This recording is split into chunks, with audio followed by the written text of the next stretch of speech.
हर रोज एक नई कहानी देखने के लिए चैनल को सब्सक्राइब करें और बेल आइकन दबाना ना भूलें। गुड्डन ने अपने ससुराल की सभी जिम्मेदारियों को अच्छे से संभाल लिया था। परिवार में उसकी सास सबिता और पति राकेश रहा करते थे। वक्त गुजर रहा था। एक दिन गुड्डन अपनी सास से बोलती है, अम्मा जी, वो हमारी सब साड़ी ना पुरानी हुई गई है। आप 2-4 ठो नई साड़ी दिलवाई दो ना। अरे लेकिन कुछ ही दिन पहले तो तुझे नई साड़ी दिलवाई थी मैंने। अरे अम्मा जी, वो कुछ दिन बीते ना साल होके वाला है। अरे बहू, इतने पैसे कहाँ से आएंगे? तुझे तो पता है ना कि घर के खर्चे कितने हैं और उस पे कमाने वाला सिर्फ एक मेरा बेटा। क्या क्या करेगा वो अकेले? गुड्डन की सास सबिता बेहद ही कंजूस थी और उसका पति राकेश भी अव्वल दर्जे का कंजूस था। अपने ससुराल की बढ़ती कंजूसी को देखकर गुड्डन का गुस्सा 7वें आसमान पर चढ़ा रहता था। ऐसे ही वक्त गुजर रहा था और एक दिन सबिता अपनी बहू से बोलती है, ओए माँ, अरे बहू क्या कर रही है? कुछ नहीं अम्मा जी, बस ई भाजी तरकारी फ्रिज में रखत है। बहू वो सब छोड़, मेरे कमर में बहुत जोरों की दर्द है, जरा मालिश कर दे। अरे अम्मा जी, मालिश करवाए से अच्छा हम आपको मूव लगा देते हैं। आपकी ई कमरिया का दर्द फटाक से छू मंतर हो जाई है। अच्छा ठीक है, जल्दी से मेरे कमरे में आजा फिर मूव लेके। गुड्डन जल्दी से मूव लेकर अपनी सास के कमरे में जाती है, जिसके बाद वो अपनी सास की कमर पर मूव लगाकर काफी देर तक मालिश करने लगती है। तभी अचानक सबिता को अपने कमर के चारों तरफ जलन होने लगती है और वो बौखलाए हुए बोलती है, ओए माँ, अरे इतना जलन क्यों होने लगा? अरे तूने मुंह भी लगाया है ना, कहीं किसी बात का बदला लेने के लिए मिर्च पाउडर तो नहीं लगा दिया तूने? कितनी जलन हो रही है, हाय राम, जब बर्फ लेकर आ। अरे का हुआ अम्मा जी, ये तो दर्द की दवाई है, राकेश जी लाए रहे। वो बोले रहे कि जब भी आपके कमर में घुटनों के जोड़ों में दर्द हो तो हम लगाए दें। अरे नास पिटी, बाद में करियो अपनी ये बकवास। अब जल्दी से बर्फ लेकर आ, मेरे पूरे कमर में मिर्ची जैसी जलन हो रही है। गुड्डन जल्दी से बर्फ लाकर अपनी सास की कमर पर लगाने लगती है, लेकिन उसकी जलन कम होने की जगह और ज्यादा बढ़ जाती है और फिर वो चिल्लाने लगती है। तभी राकेश ऑफिस से घर आता है और अपनी माँ को ऐसे हालत में देखकर बोलता है, अरे माँ, क्या हुआ आपको? अरे बेटा, मेरे कमर में ना बहुत ज्यादा दर्द हो रहा था।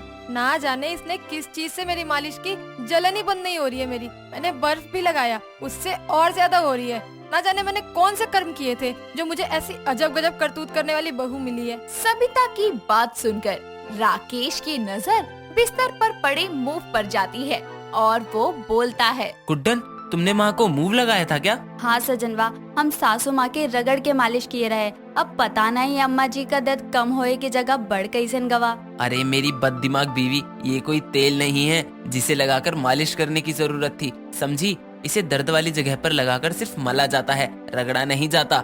माँ को तुम्हारी बेअकली के कारण जलन हो रही है। पहले तो ये सिर्फ मुझे मूर्ख लगती थी, लेकिन इसकी आज की हरकत ने ये साबित कर दिया कि पिछले जन्म में ना गधों की सरदार थी, बेवकूफ कहीं की। ऐसे ही वक्त गुजरता है और गुड्डन सुबह शाम रसोई के कामों में बिजी रहती और ऐसे ही 1 महीना गुजर जाता है और राकेश को उसकी सैलरी मिलती है और वो अपने कमरे में बैठा पैसे गिन रहा होता है।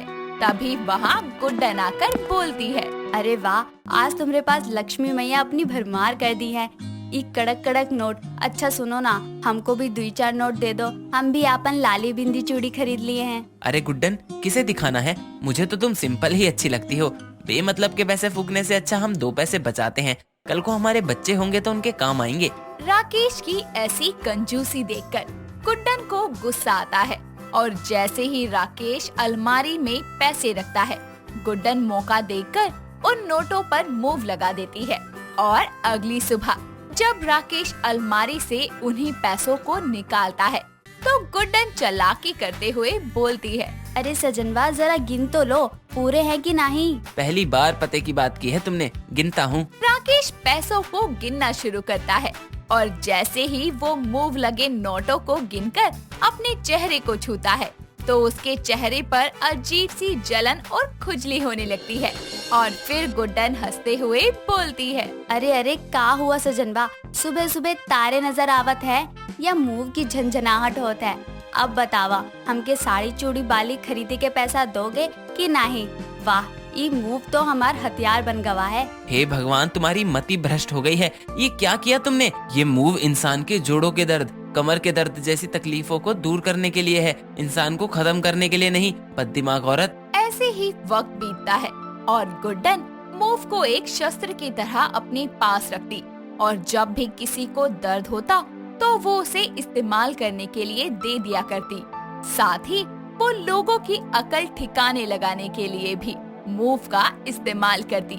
लेकिन उसकी इस हरकत को देखकर उसकी सास सबिता अब मूव क्रीम को छुपा देती है और बोलती है, ना जाने मेरी इस बहू को क्या हो गया है। अरे मूव को हथियार बोलती है। इससे पहले कि वो मेरे हाथों में मूव देख ले, मैं 9-2-11 हो जाती हूँ। सबिता जल्दी से जाकर मूव को अपने कमरे में छुपा देती है और उसी दिन गुड्डन को अपने कंधों में दर्द होता है और वो अपने कमरे में उसे चारों तरफ ढूंढती है और ये सब देखकर सबिता बोलती है, हे भगवान, एक मूव को कैसे सीआईडी की तरह ढूंढ रही है। पूरे कमरे को बुरी तरीके से बिखेर दिया है। मुझे तो ये कमरे की बिगड़ी हालत देखकर ऐसा लग रहा है जैसे कि कोई भंगार की दुकान खुल गई हो।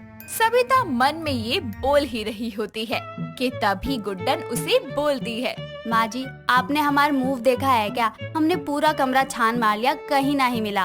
अरे अरे बहू, जाने दे, मूव ही तो था, दूसरा ले आएंगे। माँ जी, मूव मत कहिए, वो हमार हथियार है, हमके वो अभी चाहिए। बहू, तेरी इस हरकत को देखकर ना ऐसा आभास हो रहा है जैसे कि तू नागिन हो और वो मूव नहीं बल्कि कोई नागमणि हो जो कहीं ओझल हो गया हो। अरे मिल जाएगा, तसल्ली तो रख। सबिता गुड्डन का ऐसा पागलपन देखकर उसके कमरे को खाली देखकर मूव वापस उसके कमरे में रख देती है और गुड्डन उसे देखकर खुश हो जाती है, जिसके बाद वो उसे अपने कंधों पर लगाती है और मूव से बोलती है, ये छोटा सा ट्यूब बहुते कमाल का है, चंद सेकंड में कैसन भी दर्द हो गायब कर देता है। ऐसी थोड़ी हम इसको अपन शस्त्र कहते हैं। वक्त गुजरता है।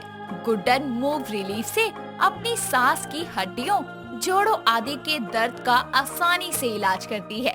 एक रात उसके घर में 2 चोर घुस आते हैं और सामान के हिलने डुलने की आवाज से गुड्डन उठ जाती है और दबे पांव अपनी सास के कमरे में देखती है, जहां 2 चोर उसकी सास की तिजोरी के सारे गहने और पैसे निकालकर रफू चक्कर होने की तैयारी में थे।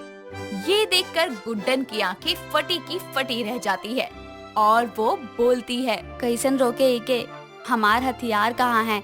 ई वक्त उहे हमार रामबाण बन के काम करी है, हमके बहुते चतुराई से काम लेवे के होई।